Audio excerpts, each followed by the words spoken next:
ఈ రోజున కూడా మన తండ్రిని యేసే మనం కోరుకునేది అదే. ఈ లోకమనే బానిసత్వం నుండి మీరు బయటకు రావాలి, లోకమనే పాపంలో నుండి మీరు బయటకు రావాలని మన ప్రభు అయిన యేసయ్య మన పట్ల ఆయన కోరుకుంటూ ఉన్నారు. కనుక దేవుని బిడ్డలారా, ఈ యొక్క బానిసత్వంలో నుండి బయటకు వచ్చిన వారి జీవితాల్లో ఒక సంశయం ఉంది, ఒక సందేహం ఉంది.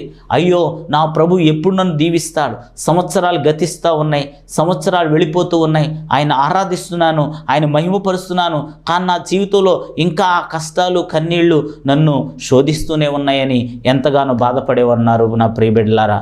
కానీ ఆ తండ్రి అయిన దేవుడు మనందరితో మాట్లాడుతున్నారు. కొంచెము కాలము తరువాత నేను మిమ్మల్ని హెచ్చించబోతున్నాను, నేను మిమ్మల్ని దీవించబోతున్నాను, నేను మిమ్మల్ని ఆశ్రయించబోతున్నాను. ఆ కొంచెము కాలం ఒప్పుగా పట్టాలి దేవుని బిడ్డలారా. ఆ కొంచెము కాలం ఒప్పు పట్టలేకపోతే మన జీవితంలో మనం ఏమీ పొందుకోలేము దేవుని బిడ్డలారా. ఒక